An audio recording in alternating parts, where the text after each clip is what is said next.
presenter. Her presentation is called Sanitation, a Massive Opportunity for Games in South Africa. Please welcome Ms. Sabrina Aggarwal.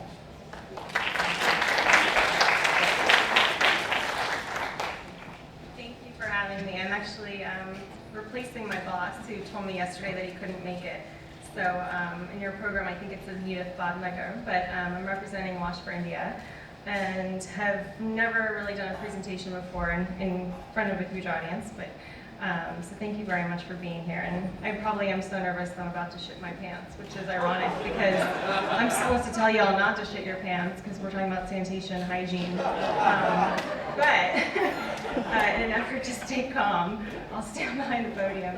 I'm actually going to focus on India because I was based out of India for the last year and a half, and we're really exploring opportunities in Africa right now, but our experience has really been in India for the past almost 2 years. But before I continue, I wanted to sort of take a poll and ask if you could raise your hand if you use a toilet today. Okay, good, about 100% of you. How many of you wash your hands after you use the toilet? That's probably a lie. And how many of you wash your hands before you eat food today? Yeah, and that's something that I think definitely varies, and a lot of us get accustomed to not washing our hands before we eat lunch. But just to go into the sanitation and hygiene crisis a little bit in India to provide some context, 1.1 billion people around the world openly defecate. When we talk about sanitation and hygiene, we're typically talking about lack of access to toilets, lack of access to proper sanitation, menstrual hygiene management, lack of access to clean and safe drinking water.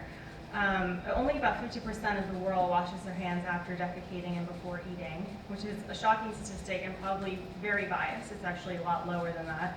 About 20% of women have access to proper menstrual hygiene management, which would mean sanitary napkins or safe disposal of sanitary napkins.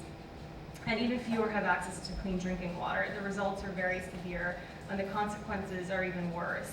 Over 1,500 children die every day of preventable diarrhea. And according to the World Bank, the costs are immeasurable. It can cost India about $54 billion a year of lost productivity. But the underlying problem, which is why I'm going to bring in games in a second, is that typical methods to address the sanitation and hygiene crisis are not innovative and typically boring, and it's why we have seen that the sanitation and hygiene crisis hasn't really improved over time. Three pillars, or three buckets, to typically address the sanitation crisis have included infrastructure, which is hardware, such as building toilets, building wells; software, which would be awareness and behavior change communication, such as an innovative campaign to address sanitation; and advocacy, which would be more at the government level, where we're improving policy or implementing policy that does not already exist. Typically, most NGOs around the world focus on one of these buckets. It's either hardware, which might be an organization like Charity Water based out of New York. It might be software, which is just providing education to girls in a rural village. Or it might be advocacy, where you're actually implementing health policy at the national level. But at Wash for India, which is what I'm representing, we're trying to address all three buckets at the same time. We're currently under incorporation in New York, and we're a social innovation catalyst for the WASH sector. And we're trying to serve as a bridge between knowledge, partnership, funding, volunteering, to carefully selected social enterprises in India that actually work in all three buckets. Going forward, game design is going to be a very important part of our work.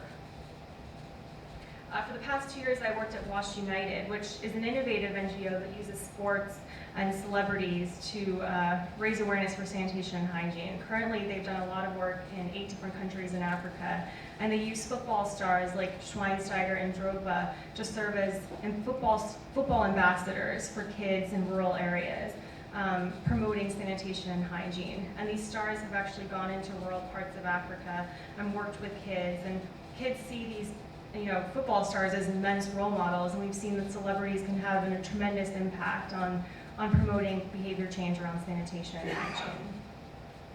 One of the key bottlenecks, as I mentioned before, was a lack of exciting ideas and programs to really change the landscape of sanitation and hygiene. So we intend to change that problem, or to solve that problem over the next 4 years, particularly using game design. This past fall, we had a huge project called the Nirmal Bharat Yatra, which means the Great Wash Yatra, where we traveled for 2 months across 5 rural states in India with the highest open defecation rates. And what we did was we were basically traveling carnival. And in India, carnivals or melas are a very big part of our culture. And we found that using what was already popular in the traditional Indian context would bring to attention the issue in a more exciting way. So instead of saying that shit is taboo or sanitation is taboo, we thought we'd talk about these topics in an exciting, colorful way, full of spice. So we actually set up a carnival at 6 different locations for 2 months, and we set up 20 outdoor games that promoted hand washing at proper times, taught about getting germs off your hands by washing your hands thoroughly with soap, and then taught about using toilets.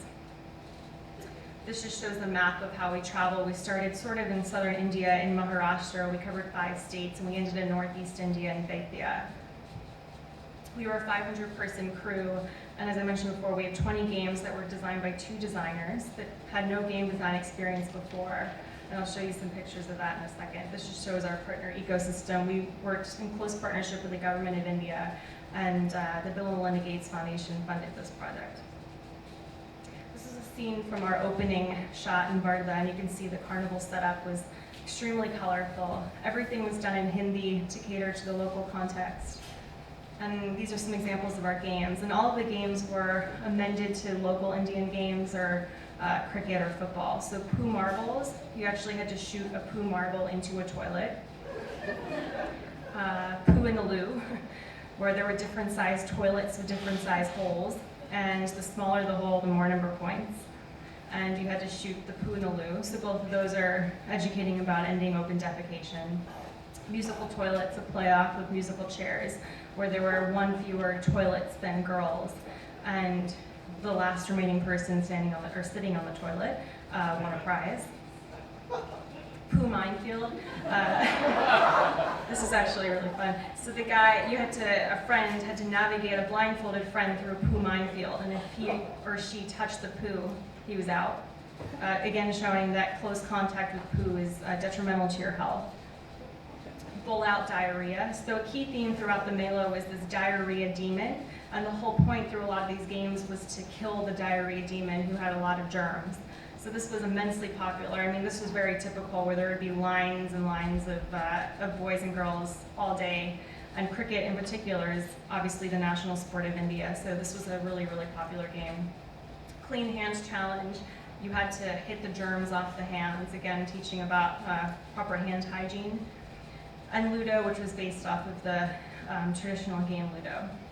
And as you could see from this, it was mostly children that were playing, both girls and boys, but we did target the at-risk population when we went to these villages. We went to very remote villages, and parents and grandparents also came and played, but as would be typically expected in a carnival, it was mostly the children that ended up getting highly involved. The Yatra itself was a huge success. It was really pilot. We had no experience with game design. We had no research with game design before, but we wanted to try it out. 160,000 people attended the carnival over the 2 months. We reached 230 million people through national and international media. It was heavily covered. We also did a Wash in Schools program in conjunction with UNICEF and trained 8,500 children in proper hand hygiene. But the issue was that it didn't really create sticky experiences for kids. The games were at the Mela for 1 day. They could play the game for 1 day. They couldn't take the game home. And so they would learn the messaging in 1 day, but we didn't really know if it had any impact on their behavior change going forward. We did a monitoring and evaluation impact study, and we found that they retained some of the information from what they learned, but we had no idea of how to really monitor their behavior over time. So going forward, at Wash United and Wash for India, we're developing a really organized strategy for making sure that we have the right research in place, particularly in game design, so that when we do a Mela going forward, we can make sure that it actually has the correct impact on behavior change. We're going to create compelling content to begin with, which will include a design lab.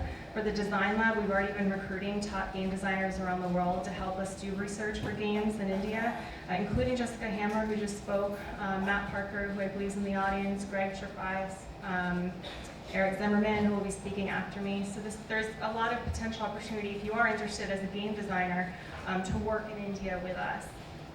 It delivering that content in an exciting way, whether it's through carnival, through a football league, through any type of game and excitement that would be relevant to the rural Indian context.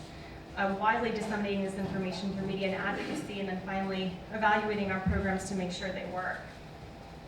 We believe that games represent a massive opportunity to influence the way people think and to encourage healthier and more socially responsible behavior.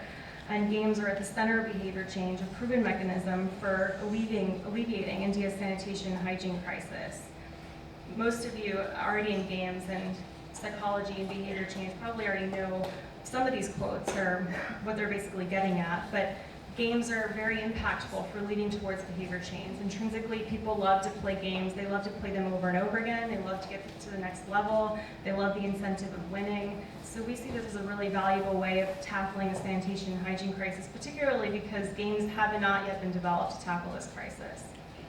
And there's a huge market opportunity for it. The Indian government currently has approximately $500 million for WASH programs, and actually 65% of that remains unspent. And we've worked with the government of India, we've had conversations with them about using game design to use that money appropriately. I just want to quickly go over, in terms of behavior change, there's 5 stages that we're talking about. In pre-contemplation, you might have someone who doesn't know the value of using a toilet and openly defecates.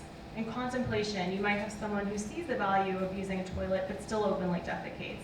Might think about buying a toilet but realizes it's too expensive. In the preparation phase, a person realizes, okay, I'm going to save money for a toilet because I realize it's purposeful to my health. In the action phase, they're using a toilet. In the maintenance phase, they're using a toilet over time. So we believe that games have to be targeted for each of those different phases. There has to be a game for someone who's in the pre-contemplation phase. There has to be a game for someone who's in the maintenance phase. I think I mentioned this before, but the 3 buckets, the 3 solutions lie in advocacy, awareness, and behavior change. So my question is, how do we gamify better monitoring mechanisms for sanitation facility usage? How do we gamify technology-led games that promote awareness of the WASH program? How do we gamify the adoption of consistent good WASH behavior? And I have 2 examples of what we've already started. We've started a WASH United Soccer Cricket League, where we're actually dealing with soccer versus diarrhea. And we're creating clubs in local slums and having an embedded local champion also teach them about WASH behavior.